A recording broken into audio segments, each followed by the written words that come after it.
سلام دوستان، امروز میخوام بهتون آموزش بدم که چجوری میتونید روی ویندوز 11 کارت گرافیک انویدیاتون رو آپدیت کنید. برای این کار لازمه که ما این برنامه انویدیا اپ رو روی سیستممون نصب داشته باشیم. اگه هم نصب نیست، از طریق گوگل انویدیا اپ رو تایپ کنید و اولین سایتی که بالا میاره سایت انویدیا است. روی اون کلیک کنید و از اینجا میتونیم اون برنامه رو دانلود کنید. بعد از دانلود اون برنامه سعی کنید رو نصب کنید و اون رو باز کنید.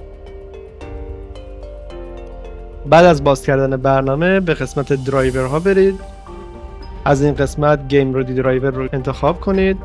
بعد چک فور آپدیت رو کلیک کنید. اگه نسخه جدیدی از برنامه باشه، مثل من که الان یک نسخه جدیدی هم براش ارائه شده، روی دانلود کلیک کنید تا دانلود شروع بشه. به این صورت شما میتونید کارت گرافیکتون رو به آخرین نسخه آپدیت کنید. پیروز و سربلند باشید.